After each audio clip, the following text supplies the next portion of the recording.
What's up, everybody? It's your boy 45 back in the building with addition to the hot seat. Got a special guest in the building with me. She's been around a bunch of legends. She's a legend, her motherfucking self, and she's going to tell you her story. Welcome to the motherfucking show, Rika. What's up, boy?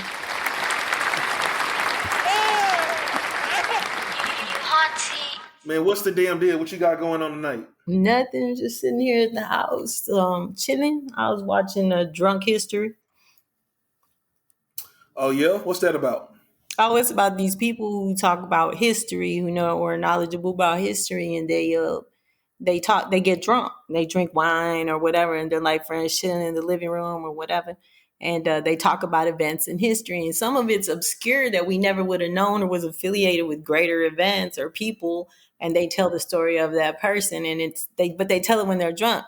However, while they're telling it, it's being acted out by characters. Of course, they're not speaking. It's all voiceover. It's very clever. It's very clever. Okay. It's clever. So you are a script writer, right? You're a script writer, producer. You manage. You do a lot of different things, right? Yes. A lot of hats. Okay. A lot of hats. So let's talk about the script writing hat a bit. So when it comes to how do you know if you want to write on a project?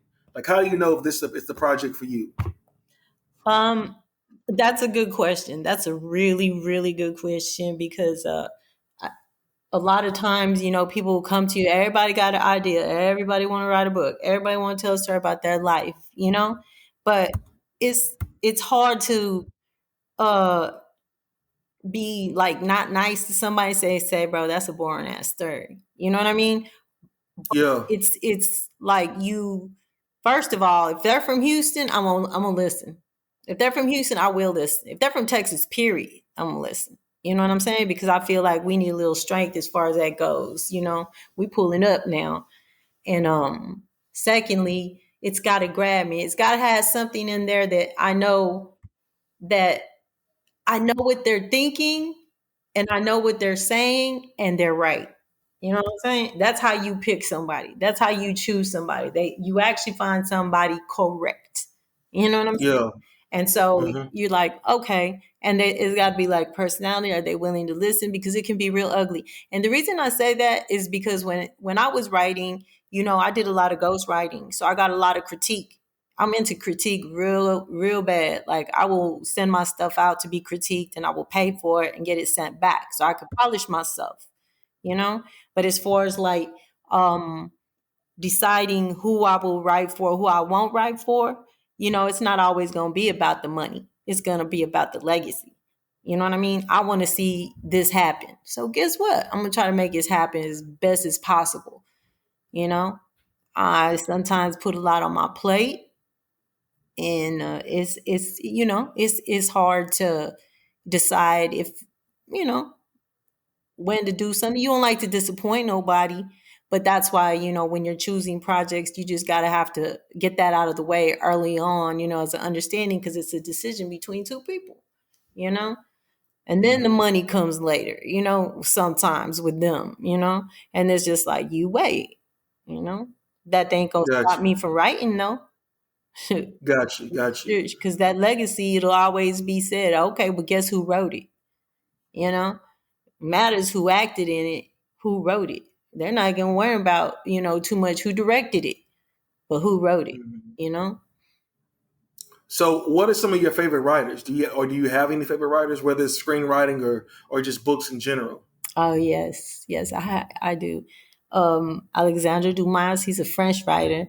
And he wrote books like The Man in the Iron Mask, The Three Musketeers, and The Count of Monte Cristo. And what I discovered from reading these books early on when the movies came out, because I got to watch them like at my neighbor's house or at different people's places, who had movies, who had TVs, first of all. And the book and the movie was totally different, It was totally different. So that early on, I decided I wanted to be a writer. I wanted to write movies. I wanted to make movies. I was always taking pictures. You know what I'm saying? I ain't gonna lie, it's a few people missing a few cameras out there. I'm sorry. But that's fucked up. That's what, man, I was little. I was young, I was like in my teens, early teens. But I was trying to get it how I live, and it made me happy. So if, shoot, hopefully they were insured. That's cold blooded. Hey, but I respect your honesty. You feel me? Yeah. And then there's Now, Mario Puzo, who wrote The Godfather. I have to throw that in there right there because I feel like the story he's trying to tell and the way he went backwards and forwards with it, that is a beautiful piece of work. That is the one and the two, three, but that one and well, so I feel like they waited too late. They waited too long to make three. yeah. Uh, but they're supposed to be making a show about, or is it a show or a movie about making The Godfather? It was like a whole lot of shit behind making it. Yes, you're right. Because I saw the magazine today. It was, I think, on Time Magazine. I was trying to get some ink for the printer, and I went over there to Walmart, and I did see it. Yes, they were going to talk about that. That was a story within itself because I was just standing. I was going to buy it and stuff, but I didn't have enough cash on me. I had only my cards, and then I was just like, yeah, I'll come back for that thing. I'm gonna look it up right now. I think I'm trying to see who's in it. Miles Turner, Miles. Who's the dude? I find out right now. Get Yeah, so they already he was in, do something. See, that's what I'm saying right now. Things are moving really fast. Once they're out there, they're out there. I mean, right now there's, oh my God, and I hope that people don't take this wrong when I say it and then just go out there and try to just come out with a whole bunch of tomfoolery and stuff, writing all kinds of retarded stuff. But they're like, right now, just like they're hungry for content because people have sat down through all this time and they have streamed almost every channel, every show, binge watch. It's been, God, man, it's crazy. Like some stuff I see on there right now, I'm like, oh, that was a rush job. yeah. No, I feel what you're saying. The dude is Miles Teller. hmm Let me see here, Miles Teller, and I'll put it like Godfather God. So it's like The Offer. It's called The Offer, and it's with Miles Teller, Justin Chambers, Juno Temple, Matthew Goody, Giovanni. I can't say his last name, but you get the picture anyway. What? I just thought about it right now when you brought it up. But yeah, my favorite golf one is part two, just because Robert De Niro and Al Pacino shared the screen together. True, true. And that would be a good point to make on that one because it told the story about the hunger. You know what I mean? Right. And the relationships and the partnerships that are made throughout life and the loyalty that exists in certain things is still just your word. A lot of Mhm. things is like you just got to go by your word. Anytime a promise is made or a word is given, then okay, then you better die trying to do that. You know what I mean? Mm-hmm. Unless For they, sure, for sure. you know what I'm saying? Because that's not something that's cool. But there's, people not living by principles no more. Right now, they're living by like, what can I do right now? What can I get? I gotta shine. I gotta have like them people on InstaFam. You know what I'm saying? And I'm like, no, no. Now, do you find it easier to work with a group of writers, or is you prefer just by yourself writing, or do you feel like a group of writers it can help? I think a group of writers will help for certain circumstances, and I think it's very important because it's very exhausting.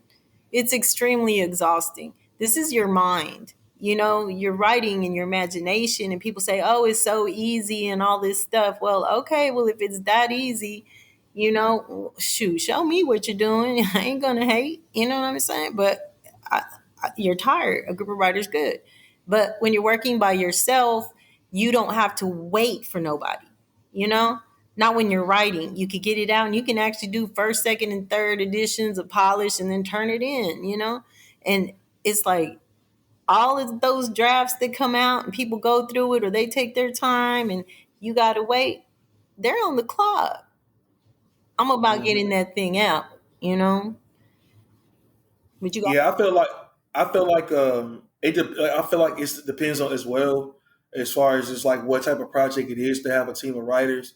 Like shows like Power, Ghost, things like that. They have a team of writers. The sitcoms we watch on TV, it's a team of writers. Back in the day, though, it used to be one writer that used to write for the whole show, and it's not like that anymore. No. It's not. It's like they got the cheat code down. You know what I'm saying? Hmm. But there's always a formula part. There's for people who are okay. The part that everybody's gonna play, so producers and all that type of stuff. Everyone plays a role, right? Hmm. When people get together and they're writing, each each episode has a certain theme, right? So here you're going to write on this theme, you're going to get this episode, you're going to get this episode. You know what I'm saying? Whether they're cohesive or not, then they have to work definitely close together. But really, I only got to work with I'm second episode, third episode because I got to lead into you. You know what I'm saying? Where I've already worked with one, so I can write two, and now I'm going to work with three, and then so on and so forth. You know what I mean? So, and then you just kind of like leapfrog. You know what I'm saying? Now you doing five. Now, you know, so if you got two, three writers is usually good for like a series. You know what I mean? You could get away with that because if you paying them, you know, well enough, and they'll work. You know, they'll work. But yeah, working by yourself, you can be a little bit more creative. You know, you can actually say things on paper that you can't say in front of people regularly. Now, what advice would you give an up and coming writer, like somebody who's never written before? Outside of just maybe like poetry or a little short stories here and there. But what advice would you give them when it comes to writing scripts?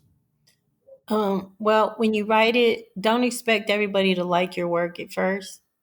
Don't expect your that one piece to be the do all and oh, I'm done. No, you keep writing because eventually you're going to run into enough people that the universe will bring to you who are writers. And as a writer, it's your obligation to give the universe back what they're giving to you. So if they're sending people to help you grow, then I advise you to grow and listen to what they're saying because there'll be somebody else and they'll be saying something else too. Take what you can from that, and if it matches with what you're doing, then that's all you got to worry about. Write. Just write. Man, go in there and write. What did I tell you? What did I tell you when we started your project? I didn't care about nothing else. Just write. Don't That's worry about right. nothing else. Just write. I'll tell you what direction you go or where you're going, right? And by the time you got to number three, oh my God, four got better, five got better, but six, seven, oh my God. Actually, I think three and four was pretty good too, pretty decent. But six and seven, you had matured. You could see it. I'm proud of you, man. I'm proud of you. Well, I appreciate that, Rika. I appreciate that. I really do. Yeah. Now, my next question to you is this: um, what do you say about those people who are too afraid to try it, right? So, sometimes people say, hey, man, I want to do this. And they're like, oh, it's going to cost you X amount of money. It's going to cost you this amount of money, right? And then it kind of makes them be like, maybe I shouldn't do it. You know what I'm saying? Well, like, basically what I'm asking you is when it comes to like this industry and getting into the filmmaking part or content creating, is it better to start with using what you have? Or do you think it's to go out there and find investors of go out and find other investors and bring them along into the project? Okay. So that's a good question. Another good question. So this is my advice to anybody, in my opinion. Write the project first. Mm-hmm. Make it so good so that when you do go out, you'll have people fighting for it. It doesn't matter if it's a project you go find investors. If you ain't got no investors and don't know no investors in March, that don't mean you're not going to know none in September. So you write. You have a lot of projects for them. A person would be more likely to jump on you and send you to somebody who would be willing to pay you because you have so much content to offer up. People don't listen to it like that, but they do. People don't want to just uh, do the work. They don't want to do the work. You have to do the work, and the work is If that, hard. if there was somebody that you could, if you could pick somebody, if there was somebody that you could pick to write their life story, who would it be? Oh, that's crazy. Let me see. Oh my God, that's so crazy. I have so many people that I've just like, oh my God, it's just like I just know some people I can't really like say out loud, but I would like to write their story because there's some people out there that are just like, you know what they call a screw face? They wear one face on one side and then they'll Yeah, turn on yeah, you. yeah, yeah. Hmm. Somebody like that. That's how I would do. I would want to write about somebody's life like that. That stuff that nobody else knows. And there's no other way. That's why when I do any stories, I do non-disclosure agreements so that you could trust me or go sue the crap out of me. Okay, I ain't gonna tell nobody. In fact, I tell all my writers that come to me, or because I get paid for it. Just to sit down and help a writer to fix it. But I tell them, I always warn them. I always let them know, just be careful. You know what I mean? Just be careful. Don't go give it away. So how does one even go to find non-disclosures and things like that? Um, Because I don't operate like that. I know I don't operate like that. But right. again, I don't let just anybody read my stuff. Exactly. Okay, but this is like for people who like you're already, you're talking to some people, you're looking for investors, or you're just, or somebody's really interested, want to put up some money. You got two or three projects under your shoulder.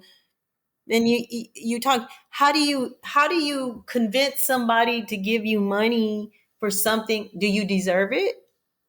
You know what I mean? Hmm. That's the first Hmm. thing you got to think about. Do you deserve this money?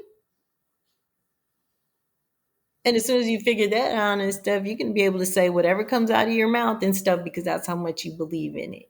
You know, it's not always about money, 4 5. You know what I'm saying? Hmm. It's about writing. I know I keep coming back to it, but it's about the writing. Okay? You can't worry about the money. Everybody has a job to do. There's the producer, there's the director, there's the writer, there's the translator, there's a guy who's a craft service, you know what I mean? Taking care of all the odds and ends, the set designer. Everybody has their specialty. If you're a writer and you don't have an investor and going to them or saying anything like that, your work will speak for itself if that's really what you want to do, but you got to do the work. I mean, Have, I'm militant about that, you know? That's something I'm very militant about. You got to have discipline. have you ever thought about doing a writers boot camp? I used to do artist development back a few years ago, and with a company that I work with closely. In fact, they and I partnered up, and we did a Candy Two. It's a story. There's a Candy One by Mr. Boomtown, and I'm shouting him out and stuff because I'm the writer on that, of course. But that was a labor of love. You know what I mean? That was something that to me I believe in. You know, so to have a camp or to do something like that, I would consider it. But like at this point in my life, like I was saying, ghostwriting for so many years, I'm kind of like going for it right, like all out. You know, if somebody want to pay me to come and do a count, well, that's cool. People pay me to teach them how to do hair. So to me, it's like, okay, it's another job. I ain't got to do it forever. It's just for now because I got to go home and go finish writing because I'm trying to finish my own projects. Hmm. No, I was just thinking outside the box because, like I said, like you're very talented, very knowledgeable, and you're very honest about the content that people write and how they write it.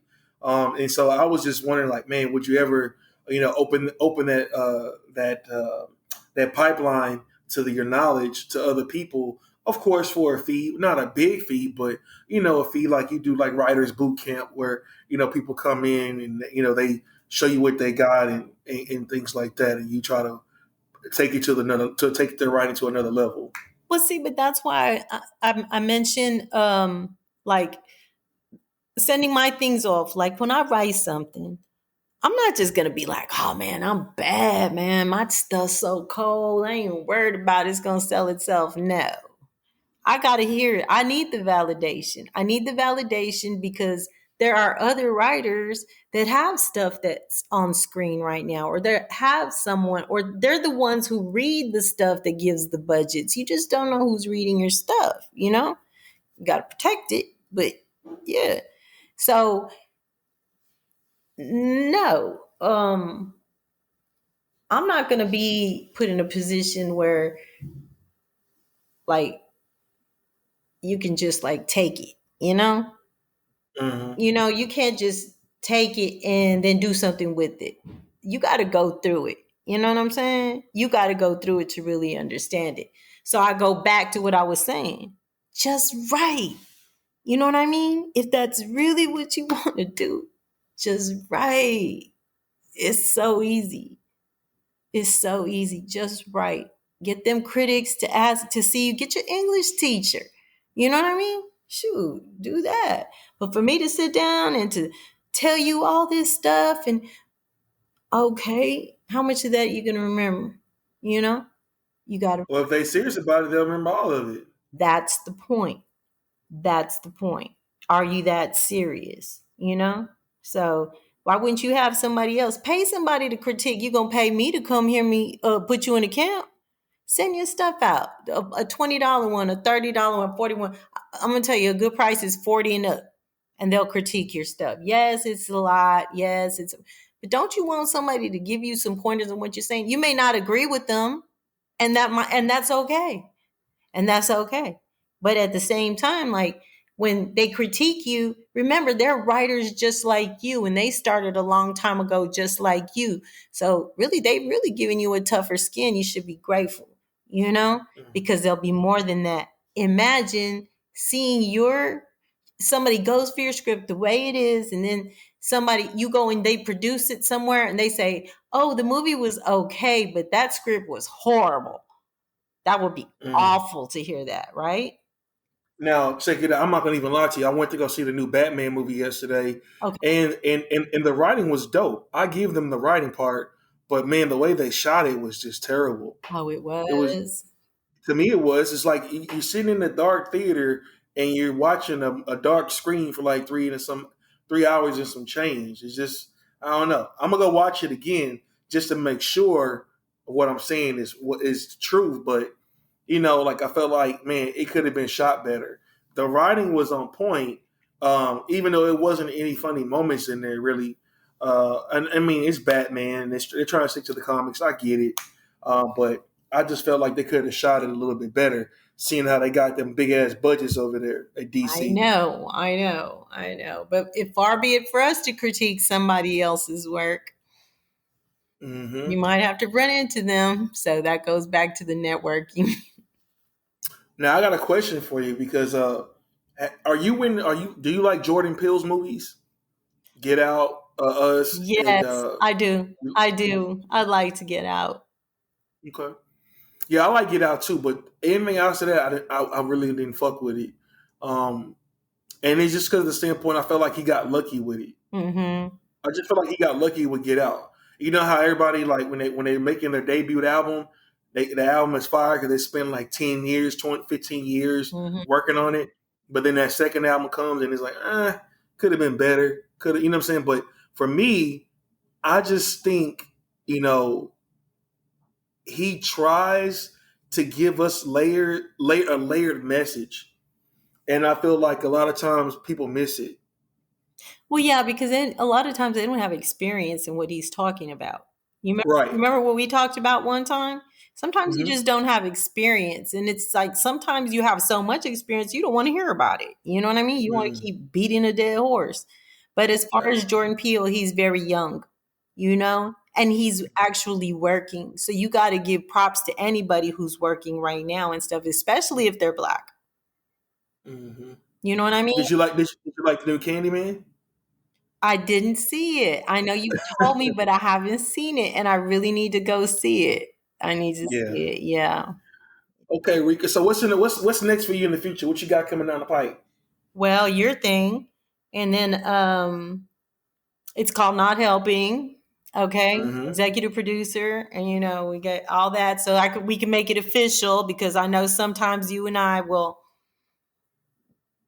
you know, Agree to disagree. Yeah. Okay. Uh-huh. And then after that, I think Mr.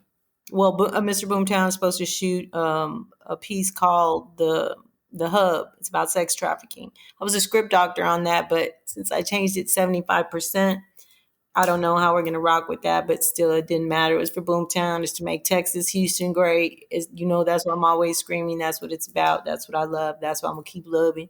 Ain't nobody gonna change my mind. I fuck with PME, Power Moves Empire. Those people right there are so positive and encouraging, and I don't think that I'd really focus on my discipline or whatever if I didn't have that voice behind me all the time calling me to check me and stuff, because I go unchecked a lot, but that person right there will check me. So yeah, there's only a handful of people that I trust. There's only a handful of people that I trust, and that those people I could actually lay on the road and know that I'm gonna be okay, no matter how All right. much traffic coming down. Now go ahead and tell the people how they can go ahead and tap in with you and follow you on social media and things like that. Oh, okay. So, as a writer, I'm on Instagram is Rika Kelly, and I'm on um, also I have a good partner who has a casting call Houston. Yeah, get with them. They can find you spots to go. They're real cool. They keep a low profile just so I can send people to them.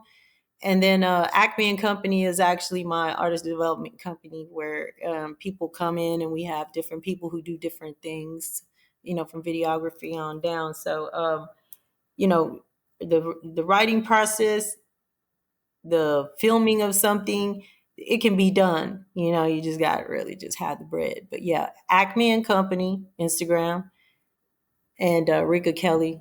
Rika Kelly was an underscore. Rika underscore Kelly. I don't know. And it's your boy 45, man. You can hit me on anything. I am 45. You want to be on the show, you want to tap in with us one time, just let me know. It's another edition of the Hot Seat. Kids.